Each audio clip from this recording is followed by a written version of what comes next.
Hello everyone, welcome to success with Rai academy. 19 जून 2023 के दैनिक जागरण के राष्ट्रीय संस्करण को आज के इस वीडियो में हम डिस्कस करेंगे।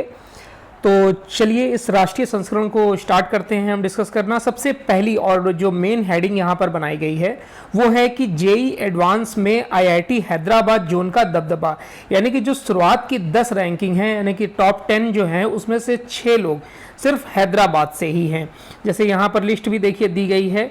शुरू के जो 2 टॉप लोग हैं वीसी रेड्डी और रमेश सूर्या थेजा, ये दोनों हैदराबाद के हैं। फिर दोनों रुड़की के हैं। फिर 5वें नंबर पर हैदराबाद, 6ठे पे दिल्ली, 7वें पे हैदराबाद, 8वें पे दिल्ली और फिर 9वें और 10वें पर हैदराबाद है। तो अब इसमें अगर हम टॉप 500 की बात करें तो उसमें सबसे ज़्यादा बॉम्बे है, फिर दिल्ली है, गुवाहाटी है, हैदराबाद है, कानपुर है, खड़गपुर है और फिर रुड़की है। ये भी आंकड़े जरूर आप देखिएगा। और भारतीय प्रौद्योगिकी संस्था यानी कि आईआईटी में प्रवेश के लिए आयोजित जेई एडवांस 2023 का परिणाम रविवार को घोषित कर दिया गया। इसमें आईआईटी हैदराबाद जोन के छात्र वीसी रेड्डी ने टॉप किया है। उन्होंने 360 अंकों की परीक्षा में 341 अंक मिले हैं। लड़कियों की श्रेणी में थी आईआईटी हैदराबाद जोन की एनएस भव्याश्री ने शीर्ष पर जगह बनाई है। उन्होंने 360 अंकों में 298 अंक मिले हैं। आईआईटी हैदराबाद का दबदबा यहीं तक सीमित नहीं रहा है। टॉप 10 में उसके 6 छात्रों ने जगह बनाई है। आईआईटी में प्रवेश के लिए सोमवार यानी कि 19 जून से रजिस्ट्रेशन प्रक्रिया शुरू भी हो जाएगी। और आईआईटी भी टफ एग्जाम माना जाता है इंडिया का। नेक्स्ट है आपातकाल इतिहास का काला युग। ये स्टेटमेंट दिया है प्रधानमंत्री नरेंद्र मोदी ने। यहाँ पर जो कांग्रेस सरकार द्वारा आपातकाल लागू किया गया था उसकी चर्चा की गई है और ये सारी बातें प्रधानमंत्री नरेंद्र मोदी ने जो उनका रेडियो का कार्यक्रम है मन की बात उसमें कहा है। हालांकि जो मन की बात कार्यक्रम होता है वो मंथ के सबसे आखिरी रविवार को होता है, लेकिन इस बार तीसरे रविवार को इसलिए आयोजित किया गया क्योंकि चौथे रविवार को प्रधानमंत्री नरेंद्र मोदी भारत में उपलब्ध नहीं होंगे, वो अमेरिका की यात्रा पर जा रहे हैं। इसमें उन्होंने बताया कि हालांकि कांग्रेस का उन्होंने नाम नहीं लिया, लेकिन स्पष्ट तौर पर कहा कि जिस तरीके से लोकतंत्र का गला घोटा गया, भारत लोकतंत्र की जननी है और वहां पर लोकतांत्रिक मूल्यों का जो ह्रास किया गया था वो सबसे बड़ा काला युग है भारत के लिए। अब यहाँ पर आपको ये पता होना चाहिए कि भारत में कितनी बार आपातकाल लागू किया गया है। भारत में अभी तक 3 बार आपातकाल लागू किया जा चुका है। पहली बार आपातकाल कब लागू हुआ था? पहली बार 26 अक्टूबर 1962 को आपातकाल लागू किया गया था, जब भारत और चीन का युद्ध था। दूसरी बार आपातकाल कब लागू किया गया था? 3 दिसंबर 1971 को, जब भारत और पाकिस्तान का युद्ध हुआ था। तीसरी बार कब आपातकाल लागू किया गया था? 25 जून 1975 को लागू किया गया था और सरकार द्वारा यह बताया गया था कि आंतरिक अशांति फैल गई है, इसलिए आपातकाल लगाना आवश्यक हो गया है। आपको यह भी पता होना चाहिए कि जब आपातकाल लगाया गया था तो उस समय प्रधानमंत्री थी इंदिरा गांधी और उसके बाद ये आपातकाल यानी कि तीसरा आपातकाल और अंतिम आपातकाल लगभग 19 माह तक यानी कि 19 महीने तक चला था। 1975 से लेकर 1977 तक ये आपातकाल चला था। उसके बाद गवर्नमेंट चेंज हुई और मोरारजी देसाई प्रधानमंत्री बने इंदिरा गांधी की जगह पर, और मोरारजी देसाई भारत के पहले गैर कांग्रेसी प्रधानमंत्री भी थे। ये भी आप याद रखिएगा। नेक्स्ट न्यूज पर आते हैं कि नौकरशाही और राजनीति में विश्वास का संकट। ये स्टेटमेंट दिया है हमारे रक्षा मंत्री राजनाथ सिंह ने और वो लखनऊ स्थित इंदिरा गांधी प्रतिष्ठान में ध्येय फाउंडेशन की ओर से आयोजित एक कार्यक्रम में बोल रहे थे। उन्होंने बोला है कि नौकरशाही और राजनीति, नौकरशाही आप समझते होंगे जो गवर्नमेंट एम्प्लॉय होते हैं, यानी कि आईएएस अधिकारी जो होते हैं, उन्होंने ये बोला है कि जिस दिन नौकरशाह हाँ बोलना सीख जाएंगे और राजनेता ना बोलना सीख जाएंगे, तो ये जो विश्वास का संकट है, अविश्वास का संकट, वो दूर हो जाएगा। उन्होंने ये बताया कि राजनेता जो होते हैं किसी भी कार्य को करने के लिए जनता के बीच जाकर हाँ बोल देते हैं, भले ही वो कार्य असंभव ही क्यों ना हो। अब नेता ने तो हाँ बोल दिया, अब वो कार्य इतना टफ होता है, असंभव होता है कि नौकरशाह जो होते हैं उसके लिए ना बोल देते हैं, तो या फिर उससे उस काम से जी चुरा लेते हैं। तो यही चीज यहाँ पर कोट की गई है राजनाथ सिंह द्वारा कि अगर राजनेता हाँ बोलने से और नौकरशाह ना बोलने, जो नौकरशाह है वो ना बोलने की अपनी नियति को छोड़ दें, तो बहुत जल्दी ये संकट दूर हो जाएगा और किसी भी देश के लिए, शासन के लिए, प्रशासन के लिए नौकरशाही और राजनीति में संबंध अच्छा होना चाहिए। नेक्स्ट न्यूज़ पर आते हैं कि देवरिया में 24 घंटे में 52 मौतें हुई हैं और बलिया में 9 दिन में 103, ये हीट स्ट्रोक से जाने गई हैं, जिस पर एक टीम भेजी गई है बलिया में कि इतनी मौतें क्यों हो रही हैं, क्या कारण है। वहाँ के सीएमओ को भी तत्काल इसके लिए बुलाया गया है और उनसे जवाब मांगा गया है। अगर संतुष्टि नहीं मिली इनके जवाब से तो इनको पद से हटा दिया जा सकता है। नेक्स्ट न्यूज़ पर आते हैं, गीता प्रेस को मिलेगा 2021 का गांधी शांति पुरस्कार, कांग्रेस ने इसका विरोध कर दिया है। अब यहाँ पर ये इम्पोर्टेंट है कि विरोध क्यों हो रहा है। यहाँ पर जो कांग्रेस है वो ये कह रही है कि गीता प्रेस को गांधी शांति पुरस्कार देने का मतलब है कि गोडसे और सावरकर को सम्मानित किया जा रहा है। इससे पहले अब ये 2021 का पुरस्कार जो गांधी शांति पुरस्कार मिला है, वो प्रत्येक क्षेत्र में जो शांति के लिए, समाज के लिए कार्य करते हैं, समाज की सद्भावना के लिए कार्य करते हैं, उनको ये पुरस्कार दिया जाता है। समाज या आर्थिक क्षेत्र में जो उत्कृष्ट कार्य करते हैं, तो ये, और इस पर प्रधानमंत्री नरेंद्र मोदी ने भी बोला, जो गीता गोरखपुर प्रेस के जो 100 वर्ष पूरे हुए हैं, शताब्दी वर्ष इनका चल रहा है, उसमें उनको ये सम्मान मिलना भी चाहिए। आपको पता होगा कि गीता गोरखपुर जो है, उन्होंने लगभग 93 करोड़ किताबों का प्रकाशन किया है और वो अपनी किताबों पर किसी भी प्रकार का ऐड नहीं प्रकाशित करवाते हैं, जो उनका एक रेवेन्यू का सबसे बड़ा साधन हो सकता है। अब ये जान लीजिए कि इस पुरस्कार में क्या क्या मिलेगा। इस पुरस्कार में 1 करोड़ रुपए, प्रशस्ति पत्र और कलाकृति दी जाती है। कई विशिष्ट लोगों को भी ये पुरस्कार मिल चुका है। अब ये 2021 का दिया जा रहा है पुरस्कार, तो 2019 में ओमान के सुल्तान कबूस बिन सैद अल सैद को ये पुरस्कार मिला था और 2020 में बांग्लादेश के शेख मुजीबुर रहमान को ये पुरस्कार दिया गया था और 2021 का दिया जा रहा है गीता प्रेस को। इससे पहले भी ये दक्षिण अफ्रीका के पूर्व राष्ट्रपति नेल्सन मंडेला को, तंजानिया के पूर्व राष्ट्रपति डॉक्टर जूलियस न्येरे को सहित कई प्रतिष्ठित लोगों को मिल चुका है। रामकृष्ण मिशन को दिया जा चुका है, बांग्लादेश ग्रामीण बैंक को, विवेकानंद केंद्र को, अक्षय पात्र, सुलभ इंटरनेशनल जैसी कई संस्थानों को भी ये पुरस्कार दिया जा चुका है। इसमें अगर हम बात करें गीता और ये इस पुरस्कार की शुरुआत कब हुई थी, तो इस जो पुरस्कार की शुरुआत हुई थी वो 1995 में, गांधी शांति पुरस्कार की जो शुरुआत है वो 1995 में की गई थी। अब गीता गोरखपुर की शुरुआत कब की गई थी? गीता गोरखपुर प्रेस की शुरुआत 1923 में गोरखपुर में गीता प्रेस की स्थापना कोलकाता के सेठ जयदयाल गोयनका ने की थी। श्रीमद् भागवत गीता, श्री रामचरितमानस, वाल्मीकि रामायण, महाभारत, पुराण, उपनिषद, कई धार्मिक ग्रंथों का इनके द्वारा प्रकाशन किया जाता है। 17 करोड़ प्रतियां प्रकाशित हो चुकी हैं। 29 अप्रैल 1955 को तत्कालीन वो प्रथम राष्ट्रपति डॉक्टर राजेंद्र प्रसाद ने गीता प्रेस भवन के मुख्य द्वार व लीला चित्र मंदिर का उद्घाटन भी किया था। 4 जून 2022 को जब हमारे राष्ट्रपति भूतपूर्व राष्ट्रपति रामनाथ कोविंद थे तो उन्होंने गीता प्रेस में शताब्दी वर्ष समारोह का शुभारंभ भी किया था। नेक्स्ट न्यूज़ पर आते हैं और नेक्स्ट न्यूज़ है कि फिल्म आदि पुरुष में बदले जाएंगे विवादित संवाद। अब जो ये आदि पुरुष फिल्म जारी हुई है, यानी कि थिएटर में दिखाई जा रही है, उसने पहले दिन हालांकि 140 करोड़ का बिजनेस किया है, लेकिन इसमें कई ऐसे संवाद हैं जिस पर आपत्ति जताई जा रही है और अब इसके जो राइटर हैं मनोज मुतस्सिर, उन्होंने उन संवादों को हटाने का फैसला लिया है। नेक्स्ट न्यूज़ पर आते हैं। नेक्स्ट न्यूज़ है कि मुखर्जी नगर में जो कोचिंग सरस्वती कोचिंग इंस्टीट्यूट में आग लगी थी, जिसमें 61 छात्र लगभग घायल हो गए थे, उसके बाद अग्निशमन जो विभाग है उन्होंने इस सभी बिल्डिंग्स का ऑडिट कराने का सोचा था और करा भी जा रहा है। उसमें अब मुखर्जी नगर में 107 संपत्तियों का बिना कन्वर्जन हो रहा है व्यावसायिक उपयोग, ये मामला सामने आया है। मुखर्जी नगर रिहायशी इमारतों और व्यावसायिक गतिविधियों चलाने का एक गढ़ बन चुका है।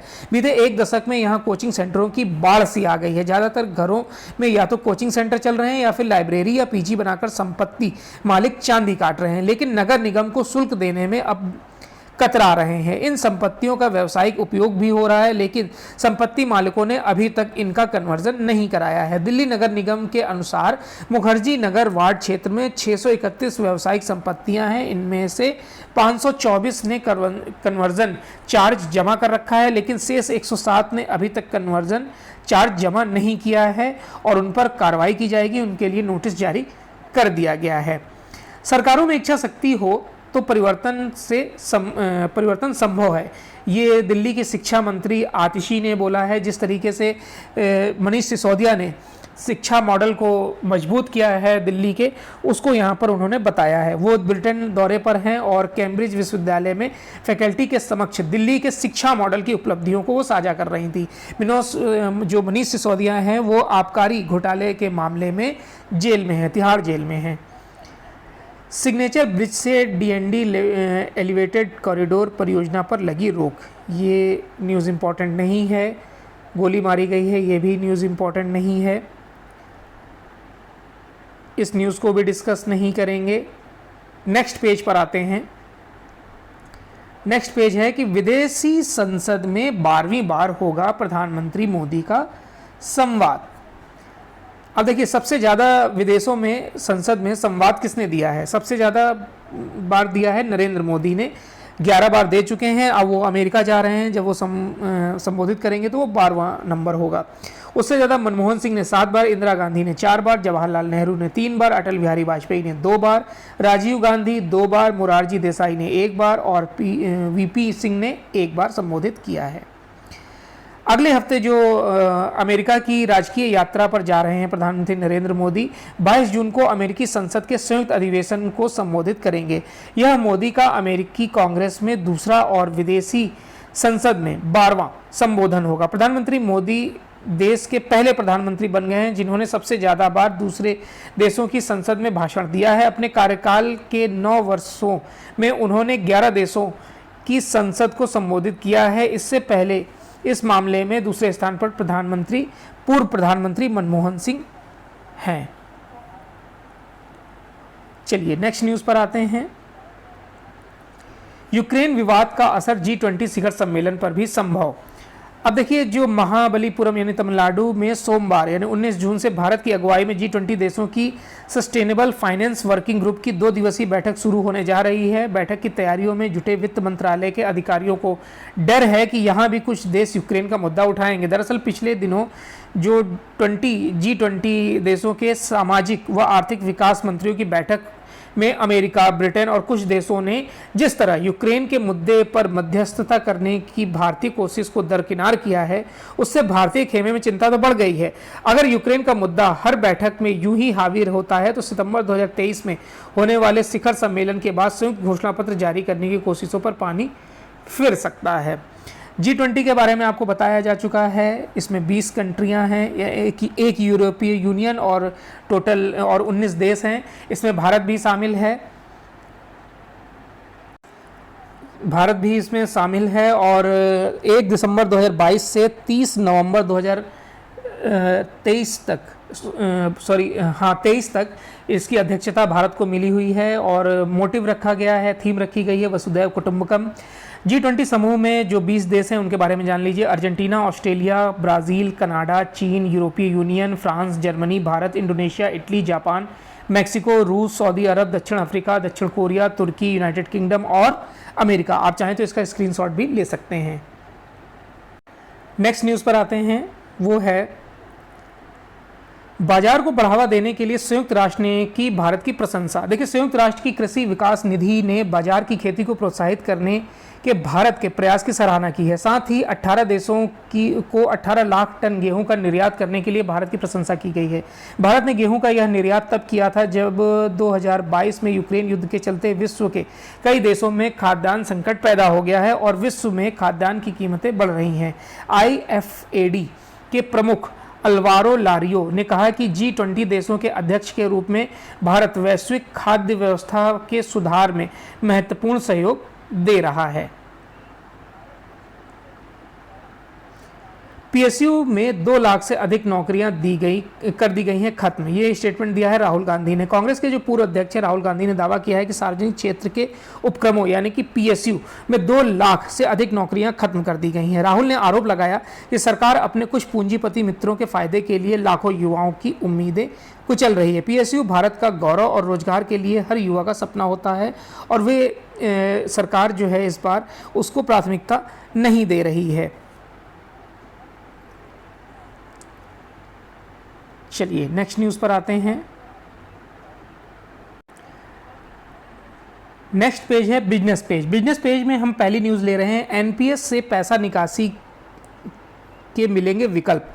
नेशनल पेंशन स्कीम, सबसे पहले तो आप इसके बारे में जानिए। नेशनल पेंशन स्कीम, इसकी शुरुआत जब ओल्ड पेंशन स्कीम को बंद किया गया था 2003 में, तो 2004 से इसको शुरू किया गया था, यानी सिर्फ केंद्रीय कर्मचारियों के लिए इसको शुरू किया गया था। बाद में इसको आम जनता के लिए भी इस स्कीम को ओपन कर दिया गया था, यानी कि NPS में कोई भी अपना अकाउंट ओपन करवा सकता है। NPS यानी कि एक पेंशन स्कीम होती है जिसमें आप हर महीने कुछ अंशदान देते हैं और जब आप 60 वर्ष के हो जाते हैं तो आपको इसमें से 60% की एक मुश्त राशि निकाल सकते थे और जो 40% राशि बचती थी उसको आप मंथली पेंशन के तौर पर एक किस्त बनवा सकते थे। तो जैसे 4,000, 5,000 या 8,000 जो भी आपके पैसे बचते थे उसको आप मंथ में डिवाइड करके पेंशन के स्कीम के तहत ले सकते थे। लेकिन गवर्नमेंट अब इसमें कुछ बदलाव करने जा रही है और वो चाहती है कि 60 साल की आयु पूरी होने पर एक मुश्त राशि निकालने की सुविधा सरकार देने जा रही है। इसमें 75 साल की आयु तक निश्चित अवधि में निकासी का विकल्प चुनने की अनुमति दी जाएगी। इसके तहत सदस्य मासिक, तिमाही, अर्धवार्षिकी या सालाना का विकल्प चुन सकते हैं। PFRDA कानून में प्रस्तावित संशोधन के बारे में पूछे जाने पर जो PFRDA के जो दीपक मोहंती हैं चेयरमैन, उन्होंने कहा कि हमने सरकार को कुछ सुझाव दिए हैं। PFRDA ने बताया कि लोगों की लंबी अवधि आयु को देखते हुए इसमें प्रवेश की आयु को बढ़ाकर 70 कर दिया है। अभी तक प्रवेश की जो आयु थी वो 18 से 60 वर्ष थी।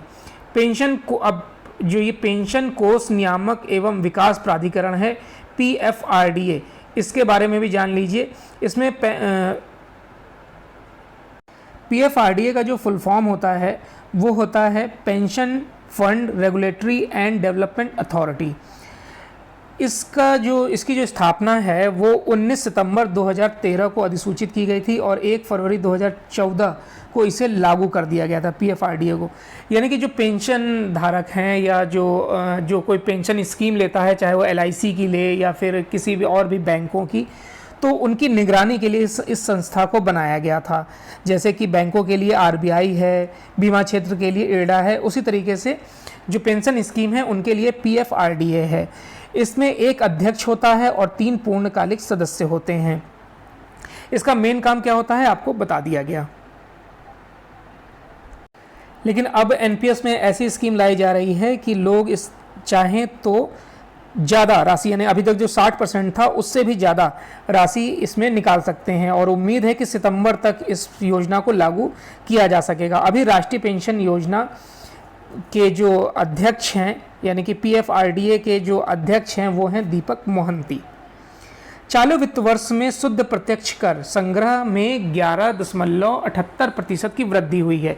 तो ये प्रत्यक्ष कर क्या होता है? देखिए, जो डायरेक्ट टैक्स होता है उसे वो टैक्स कहते हैं जो टैक्स सीधे व्यक्ति पर आरोपित किया जाता है और यानी कि उसका जो बोझ और भुगतान है वो एक ही व्यक्ति करता है और उससे ये टैक्स डायरेक्ट लिया जाता है, यानी घुमा फिरा के नहीं लिया जाता है। प्रत्यक्ष करों को सिद्धांत का भुगतान करने की क्षमता के आधार पर लगाया जाता है।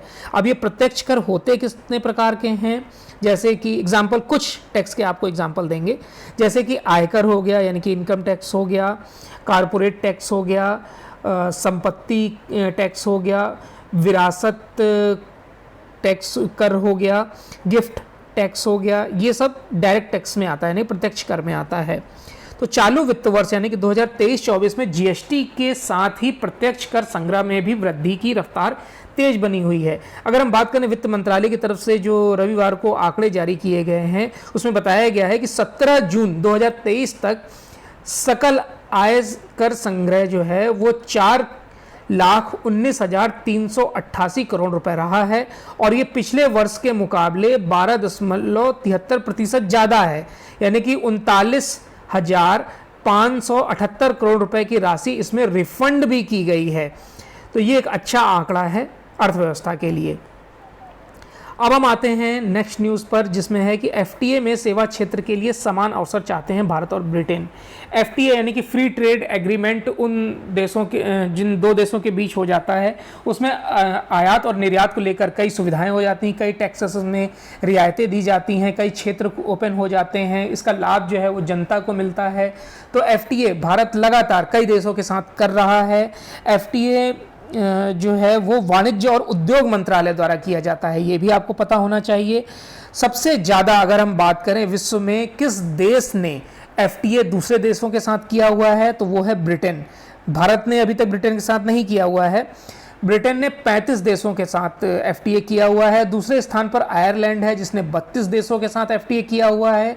तीसरे स्थान पर स्विट्जरलैंड है जिसने 31 देशों के साथ किया हुआ है और चौथे स्थान पर नॉर्वे है जिसने 30 देशों के साथ एफटीए किया हुआ है। भारत ने सबसे पहले 1998 में श्रीलंका के साथ एफटीए किया था, 2003 में थाईलैंड के साथ किया था और फिर अभी हाल फिलहाल में यूएई और ऑस्ट्रेलिया के साथ इसमें एफटीए किया गया है। तो जो प्रस्तावित मुक्त व्यापार समझौता है, भारत और ब्रिटेन दोनों अपनी सेवा क्षेत्र यानी सर्विस सेक्टर की कंपनियां एक दूसरे के बाजारों में समान अवसर चाहती हैं। एक अधिकारी ने जानकारी दी है कि दोनों पक्षों के बीच कारोबार को बढ़ावा देने के उद्देश्य से 13 जून 2021 को एफटीए को लेकर वार्ता शुरू हुई थी। इस वर्ष जून तक इसको लेकर दोनों पक्षों में 10 दौर की वार्ता हो चुकी है और दोनों ने जल्द ही वार्ता को पूरा करने का लक्ष्य भी इसमें रखा हुआ है। अगर एफटीए ब्रिटेन के साथ हो जाता है तो कई क्षेत्रों में जनता को लाभ मिलेगा, क्योंकि टैक्स कम हो जाएंगे। अगर भारत कोई चीज़ आयात करेगा तो उसमें टैक्स में छूट मिलेगी, तो जाहिर सी बात है वो चीज़ सस्ती मिलेगी। जून के पहले पखवाड़े में पेट्रोल और डीजल की बिक्री घटी है। जून के पहले पखवाड़े में पेट्रोल और डीजल की कीमतें इसलिए घटी हैं, देखिए कृषि के जितने भी यंत्र यूज़ होते हैं उसमें डीजल यूज़ होता है, तो उसमें ये बताया जा रहा है कि मानसून की थोड़ा सा देरी की वजह से भी इसमें जो औजार हैं या फिर ट्रैक्टर इत्यादि हैं वो चले नहीं, तो इस वजह से डीजल की खपत कम हुई है। आंकड़े भी यहाँ दिए गए हैं कि 1 से 15 जून में 6.7% गिरकर 34.3 लाख टन रह गई है डीजल की खपत। कृषि मांग में आई तेजी और गर्मी से बचने के लिए कारों में भी प्रयोग किया जाता है एयर कंडीशन, तो उसमें भी एवरेज कम मिलता है, तो लोग ज़्यादा डीजल या पेट्रोल डलवाते हैं, लेकिन उसमें भी कमी देखने को मिली है। नेक्स्ट न्यूज़ पर आते हैं। अब तनाव कम करने के लिए अमेरिका व चीनी विदेश मंत्रियों के बीच बैठक। बढ़ते द्विपक्षीय तनाव को कम करने के लिए अमेरिकी विदेश मंत्री एंटनी ब्लिंकन ने रविवार को ताइवान मुद्दे और यूक्रेन युद्ध सहित कई मसलों पर अपने चीनी समकक्ष छिन कॉन्ग के साथ बातचीत की है। वे सोमवार को शीर्ष राजनयिक वांग यी और संभवतः राष्ट्रपति शी जिनपिंग से भी मुलाकात करेंगे। दियोतुआई स्टेट गेस्ट हाउस में बैठक पर ब्लिंकन व छिन कॉन्ग ने कोई टिप्पणी नहीं की। राष्ट्रपति जो बाइडेन के पदभार संभालने के बाद से ब्लिंकन चीन का दौरा करने वाले सर्वोच्च स्तर के अधिकारी हैं। देखिए, हिंद प्रशांत क्षेत्र को लेकर भी और रूस यूक्रेन युद्ध को लेकर भी और ताइवान में जिस तरीके से सीमा का उल्लंघन करता है चीन, इसको लेकर भी अमेरिका और चाइना के बीच खींचातान मची हुई है, क्योंकि ताइवान को स्वतंत्र देश मानता है अमेरिका, लेकिन चीन उस पर कहीं ना कहीं प्रभुत्व जमाता है। कई बार बॉर्डर क्रॉस करके युद्ध क्षेत्र उनके क्षेत्र में अपना युद्धाभ्यास करता है, अपने लड़ाकू विमान भेजता है। अमेरिका हालांकि इसका हमेशा विरोध करता है, और अभी हाल ही में कई अमेरिकी अधिकारियों ने, सीनेट अधिकारियों ने ताइवान का दौरा भी किया था। तो उस समय ये हो रहा था कि शायद चाइना रॉकेट के माध्यम से उन पर हमला करे, तो अमेरिका तैनात था। मतलब कई लड़ाई की ऐसी स्थितियां बनी हैं, लेकिन अभी बातचीत के माध्यम से इसको सुलझाया जा रहा है। चीन कहीं ना कहीं यूक्रेन रूस युद्ध में रूस को सपोर्ट भी कर रहा है, इससे भी अमेरिका और चीन के बीच तलवारें खिंची हुई हैं। युद्ध की स्थिति अभी तक तो हालांकि नहीं है, लेकिन युद्ध हो इससे भी इनकार नहीं किया जा सकता है। नेक्स्ट न्यूज़ पर आते हैं।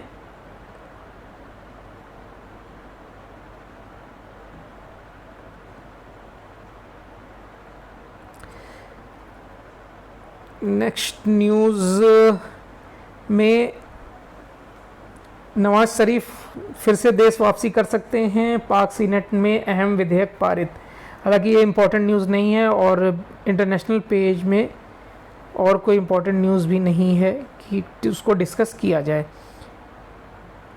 स्पोर्ट्स पेज में एक न्यूज़ देख लेते हैं कि भारत दूसरी बार बना चैंपियन। कप्तान सुनील छेत्री और ललीजुआंग छांगते के गोल के दम पर भारत ने फाइनल में रविवार को लेबनान को 2-0 से हराकर इंटरकॉन्टिनेंटल फुटबॉल कप ट्रॉफी जीती है। भारत ने दूसरी बार यह खिताब जीता है। 2018 में भारत ने उद्घाटन टूर्नामेंट में कीनिया को हराकर ट्रॉफी जीती थी। 2019 में भारत चौथे स्थान पर और अंतिम स्थान पर रहा था।